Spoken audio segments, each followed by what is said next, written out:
Bonjour à tous, je recommence ma vidéo parce qu'évidemment, pile au moment où j'ai voulu la faire, ils ont commencé à forer dans mon immeuble, donc j'ai dû couper.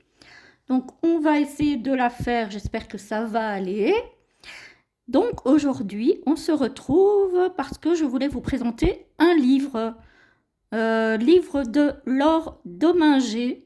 J'espère que ça se prononce comme ça, elle m'excusera si elle passe par ici et que je le prononce mal.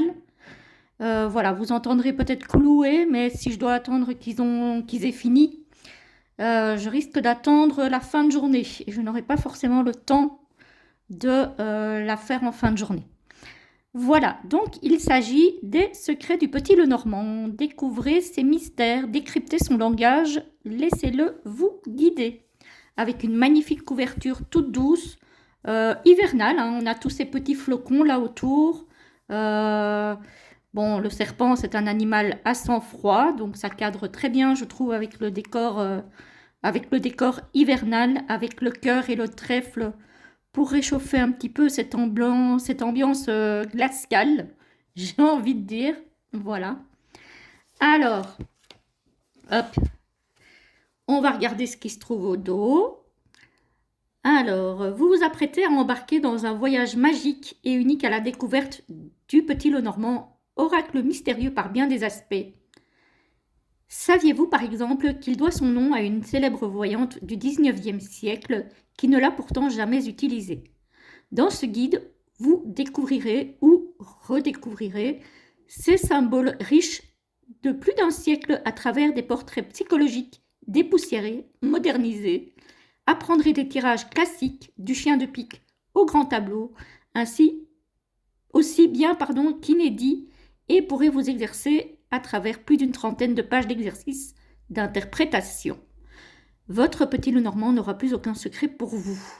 Et si je me souviens bien, il était au prix de 22 €. C'est une auto-édition, parce que Amazon édite aussi des livres. Donc, Laure Dominger est passée par Amazon pour éditer son livre. Je trouve que pour une auto-édition, c'est très correct. Voilà, surtout que le livre se compose tout de même de 243 pages. Et il est en couleur. Donc, voilà, c'est quand même pas mal. Moi, je le trouve très bien fait. J'ai déjà eu l'occasion de commencer à le lire un petit peu. Bon, ça fait déjà un petit moment que je lis les petits Normands, que je les utilise. Donc, j'ai déjà quelques livres sur le sujet. Mais entre les livres qui je trouve sont trop superficiels, si j'ose dire ça comme ça, et les livres qui vont un petit peu trop loin, je trouve, pour moi, je trouve que celui-ci est un très très bon compromis. Il est complet en n'étant pas trop ardu et très facile à lire. Donc je le trouve très très bien fait. Alors, c'est une édition de décembre 2024, donc indépendante, hein, imprimée en France. On a le sommaire avec l'introduction, un mot sur Marianne Lenormand, la richesse d'un jeu simple. C'est vrai que c'est un jeu très très riche et pourtant il ne comporte que 36 cartes. Hein. La compétence des cartes, les mises en garde, ce qui vous attend dans ce livre, et puis on passe au chapitre 1. Découvrons les cartes. Donc on a toutes les cartes. Il y en a 36 évidemment, comme chaque petit Lenormand, mis à part les petits Lenormand étendus, où il peut y en avoir plus. Ensuite, on a un chapitre 2 sur la méthodologie, méthode de lecture, les polarités, les significateurs, la vélocité, donc c'est carte rapide, carte lente, carte très rapide, etc., etc. On a le chapitre 3 sur les tirages, comment poser une question avec le petit Lenormand, le tirage journalier, les tirages en 3 ou 5 cartes. On a la carte conseil, les lectures libres, les tirages passé, présent, futur. Ensuite, on a le tirage du choix, le tirage du significateur ou de la carte chargée, le tirage du chien de pique, prédire le sexe d'un enfant, tirage de la pyramide, tirage en 9 cartes, ça je fais souvent moi, ou petit tableau, le grand tableau, la méthode de lecture du grand tableau, les cas particuliers, un exemple. Ensuite, on a la corrélation entre le petit Lenormand et le tarot, j'aime beaucoup aussi. On a le tirage en oui ou non, le tirage en croix, le normand, et le tirage astrologique, le normand. Ensuite, on a des exercices avec des petits rébus, la dictée du petit Lenormand, les métiers, l'interprétation de tirage et la lecture libre. Et puis, on a les corrections des exercices. Voilà, je trouve qu'il est hyper bien fait, quoi. Après, on a la conclusion et à propos de l'autrice. Donc voilà, ici on a l'introduction, on a le chapitre sur Marianne Lenormand. J'espère que vous voyez bien. Je vais peut-être vous monter légèrement. Hop, hop. Pas trop non plus parce que sinon vous ne verrez plus rien. Voilà, donc un petit mot sur Marianne Lenormand. Enfin, un petit mot. Il y a quand même un bon chapitre. Ensuite, on a donc la richesse d'un jeu simple, où elle explique la particularité du petit Lenormand et pourquoi on dit simple. Donc, elle dit que effectivement, il est simple, mais pas simpliste pour autant. Voilà. Ensuite, la compétence des cartes. Ce qu'elle appelle la compétence des cartes, c'est l'utilisation pour laquelle elles auront tendance à donner le meilleur d'elles-mêmes, où elles opèrent dans leur zone de génie et où leur consultation sera donc pertinente. Voilà. Les cartes du petit Lenormand sont de façon générale appropriées pour comprendre une problématique présente, passée ou à venir, obtenir un conseil, une orientation, obtenir une prédiction sur l'évolution d'une situation, débloquer sa créativité, raconter des histoires. Voilà. Alors, il y a des mises en garde, par exemple, ne prenez pas le pouvoir des cartes à la légère. Restez toujours léger dans votre consultation des cartes. La consultation des cartes ne doit jamais se substituer à la consultation d'un expert en santé, en droit ou toute autre profession de conseil dont vous pourriez avoir besoin.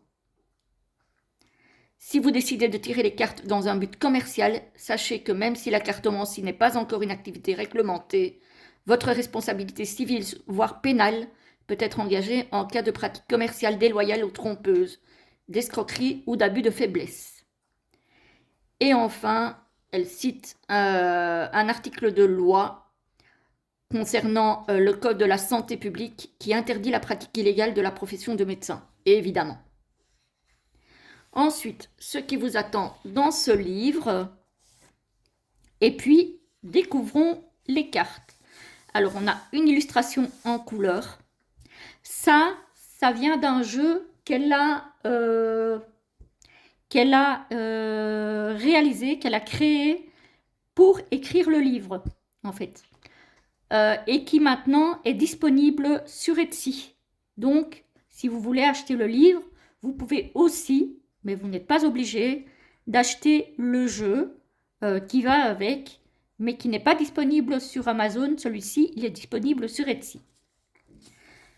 Voilà, donc le cavalier, donc on a les mots-clés, ensuite on a l'explication de la carte. Dans quelles circonstances peut-il apparaître dans un tirage? Le sens plus négatif et au niveau de la personnalité d'une personne. Voilà, et on a ça pour toutes les cartes.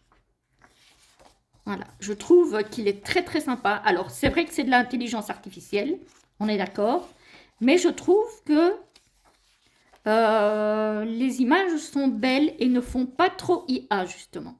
Ça, c'est la couverture du livre. Hein. Voilà, je trouve que ça reste encore... Cette carte-ci, par exemple, je la trouve, pour une carte du cercueil, je la trouve sublime. Moi, je la trouve magnifique. Voilà.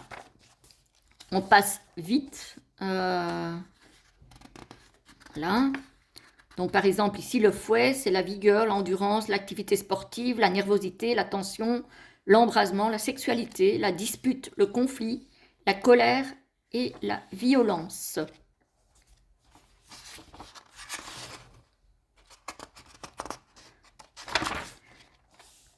Voilà, c'est intéressant de savoir pourquoi elle l'a illustré comme ça.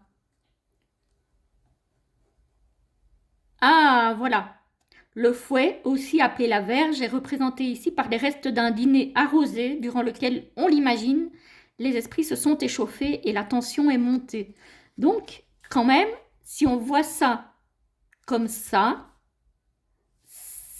voilà, on ne voit pas directement la corrélation entre le fouet et l'illustration. Elle explique pourquoi elle a choisi cette illustration-là. Et je trouve qu'il y a de la recherche dans ce qu'elle a fait. J'aime beaucoup cette façon un petit peu originale d'amener la chose. Ici, les étoiles, elles sont représentées par un ange. Voilà. Les étoiles, ici représentées par un angelot suspendu en guise de porte-bonheur, est une carte d'espoir, de foi en un invisible protecteur. Les cartes incarnent la spiritualité, la foi, toute croyance en une volonté divine supérieure qui nous dépasse et qui veille sur nous, mais aussi nos rêves et aspirations profondes. Voilà, donc après, on a aussi des illustrations plus classiques. La tour, j'aime bien, on dirait un palais de glace.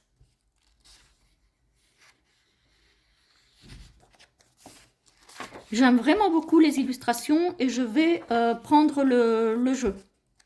Parce que je trouve qu'il est vraiment, il est vraiment bien fait. Alors, voilà. L'IA, je ne suis pas spécialement pour, je ne suis pas spécialement archi contre quand c'est bien fait. Quand on voit qu'il y a quand même de la recherche par rapport aux images qu'on utilise et qu'il y a du travail derrière. Voilà. Et donc ensuite, on a des associations de cartes. Voilà, par exemple, le renard, les souris. Voilà, le renard est la carte du travail et les souris, celle des contrariétés, du stress. On pourrait aussi lire « Le travail me cause du tracas ». Voilà. Ici, le jardin et l'enfant. Dans ce couple de cartes, on lira intuitivement jardin d'enfant. Effectivement. Voilà. Il se peut aussi que ça veuille dire que vos collègues seront très dissipés et ne cesseront de vous faire des blagues. Voilà, donc on a diverses associations de cartes qui sont vraiment intéressantes. Alors, on ne les a pas toutes, mais on en a quand même quelques-unes et c'est très très bien. Alors, les polarités de cartes, donc positives, négatives, neutres, et on a un tableau avec toutes les cartes. Donc, on a positive, négative, neutre, et on a la liste des cartes pour chaque polarité. Très intéressant aussi de condenser ça comme ça. Les significateurs, donc la maison, l'arbre, le serpent, l'enfant, le renard, l'ours, la cigogne, le cœur, le consultant, la consultante, les poissons. Avec à chaque fois les domaines représentés par ces cartes. La vélocité, donc c'est ce que je vous disais, c'est la vitesse ou la lenteur. Hein. Donc on a le cavalier par exemple, c'est très rapide ou en cours.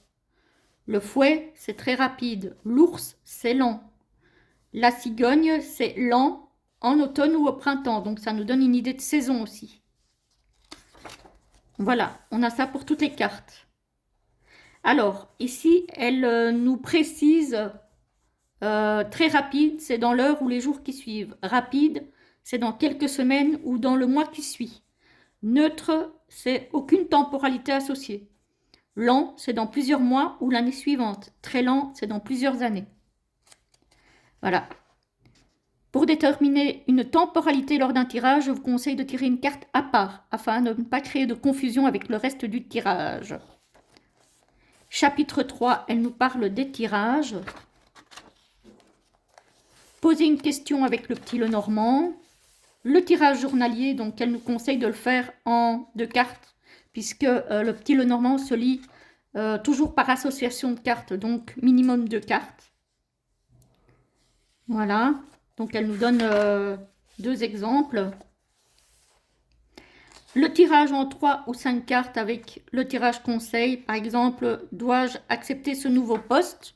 Et puis elle nous donne un tirage positif et un tirage avec une réponse négative, un tirage avec une réponse mitigée. Voilà, les lectures libres. C'est vraiment très intéressant. Un tirage passé, présent, futur. En 3 cartes, en 5 cartes. Le tirage du choix.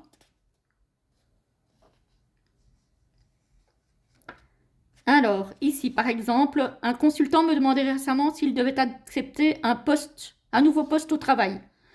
Alors, nous avons d'abord tiré les cartes pour, donc en faveur de la situation.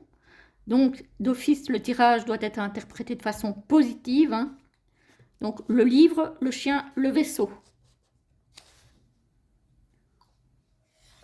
Alors, ici, on a ensuite tiré les cartes contre cette situation, donc qui pourrait desservir le consultant. Voilà. Et elle nous explique pourquoi c'est négatif. Voilà. Alors, le tirage du significateur. Donc, on a de nouveau les significateurs ici, avec à chaque fois le domaine représenté. Voilà. Je trouve ça bien qu'elle ait fait les tableaux. Alors, le tirage du chien de pique. Ça, j'aime beaucoup aussi. Voilà. C'est un des grands tirages, un des grands classiques, pardon, du Petit Lenormand, c'est le tirage du chien de pique. Voilà. Donc, on cherche 5 significateurs. L'enfant, la maison, le renard, les souris et le consultant. Ou la consultante si on est une femme. Voilà. Elle nous explique comment faire et elle nous donne l'exemple. J'aime beaucoup ce livre. Je trouve qu'il est très bien fait, il est très pédagogique, il est très détaillé, sans partir dans des délires absolument lourds et indigestes. Prédire le sexe d'un enfant. Voilà.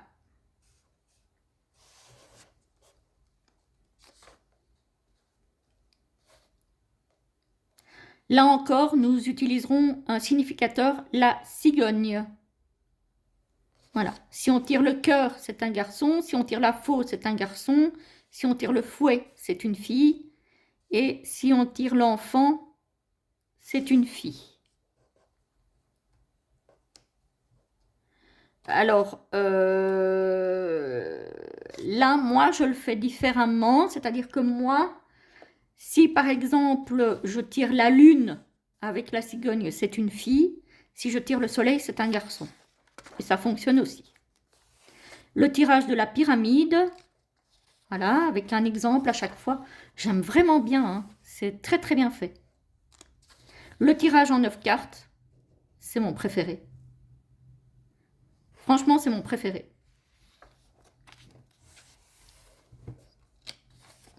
Avec tout le détail concernant ce tirage, l'exemple, j'aime énormément. Hein. Il y a tout le détail. Hein. Ensuite, le grand tableau. Alors, moi, je vais regarder un petit peu ce qu'elle dit ici, parce que moi, en général, quand je fais le grand tableau, je fais 4 lignes de 9 cartes. Ici, elle a fait 4 lignes de 8 cartes et une ligne de 4 cartes. Donc, à voir. Je vais l'étudier, celui-ci, parce que je ne le fais pas de la même façon. Elle a plusieurs tableaux ici. Je trouve que c'est bien. C'est... voilà. Elle donne des cas particuliers.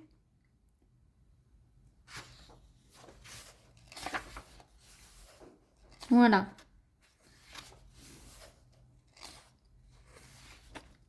Et selon chaque domaine, du coup. Voilà, elle donne la lecture selon chaque domaine.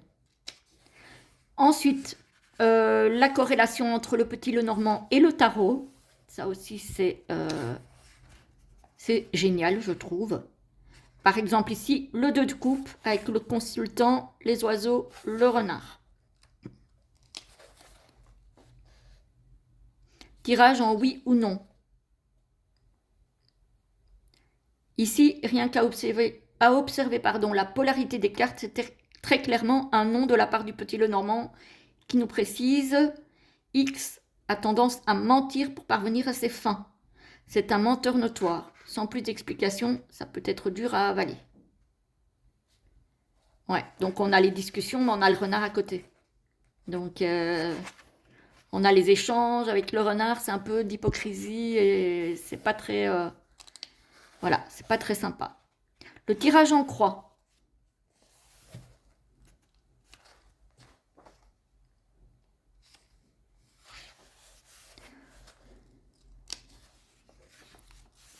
Alors, qu'est-ce qu'on a encore?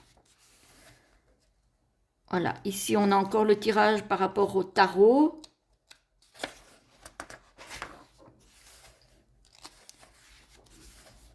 Voilà, on a à chaque fois une carte de tarot et un tirage au petit Lenormand. Tirage astrologique. Avec à chaque fois maison 1, maison 2, maison 3, etc. jusqu'à la maison 12, puisqu'il y a 12 maisons en astrologie. Voilà. Elle nous met le tableau ici. Alors, elle nous détaille ici la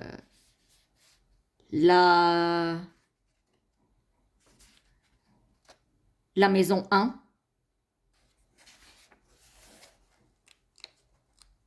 Voilà, faire un tirage en 3 cartes pour chaque maison.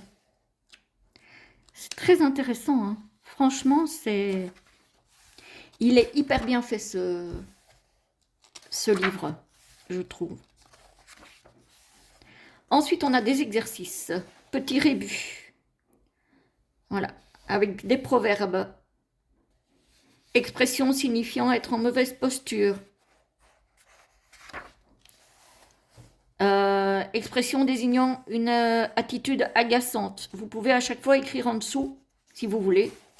Moi, j'écrirai peut-être au crayon, peut-être pas, mais j'aime pas écrire dans mes livres. Mais après, bon, le crayon, on peut gommer si on n'écrit pas trop fort. Voilà, donc ça, c'est les proverbes à trouver, donc suivant les cartes. Ensuite, en 2 cartes, déclarer sa flamme. Quelle carte vous mettriez? Chercher du travail, un ami fidèle, etc., etc. On en a 20. Les métiers du petit Lenormand. Avec à chaque fois, alors, on en a 6 avec une seule carte. 7. Et puis, on en a 1, 2, 3 avec une association de cartes. Interprétation des tirages. Vais-je trouver du travail? Ça, c'est à vous de répondre oui ou non et éventuellement pourquoi. Comment atteindre mes objectifs professionnels? Voilà. En tirage pyramide, comment mon projet d'auto-entreprise va-t-il évoluer? Donc ça, c'est l'évolution d'une situation. Comment ma situation professionnelle va-t-elle évoluer? Comment vont évoluer mes finances prochainement? En 9 cartes. Donc là, on peut détailler notre lecture du tirage. Ici, le grand tableau. Je suis actuellement célibataire et j'ai un enfant. Je suis salariée, mais j'ai aussi une activité indépendante à côté. Pour arrondir mes fins de mois, qu'est-ce qui m'attend cette année? Donc, alors voilà, donc on a le sujet principal du grand tableau. la situation générale, la situation familiale, la santé, la situation professionnelle, la situation sentimentale, le travail indépendant. Donc c'est à vous de chercher dans le grand tableau, voilà, le significateur de chaque domaine, hein. Et puis on a l'écriture libre. Voilà. Commençons par définir le personnage de Noëlla Lenormand. Quel est son âge? Quelle est son apparence? Quelles sont ses qualités, ses défauts? Que désire-t-elle? Que craint-elle? Définissons ensuite son background. Où vit-elle? Dans quelle famille a-t-elle grandi? Quel est son métier? Que fait-elle de son temps libre? Je constate que vous ne voyez pas très bien. Voilà, donc on a plein de choses comme ça pour détailler. Et puis on a les correctifs. Donc voilà, ce livre vaut vraiment la peine. Je trouve qu'il est hyper bien fait. Il est magnifique. Il n'est pas cher pour ce qu'il y a dedans, je trouve.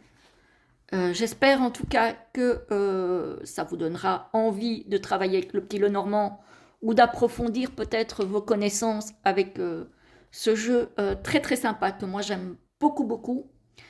En tout cas, je vous souhaite une très belle journée, une très belle soirée, suivant l'heure à laquelle vous verrez cette vidéo. Et je vous dis à très vite pour la prochaine vidéo. À bientôt!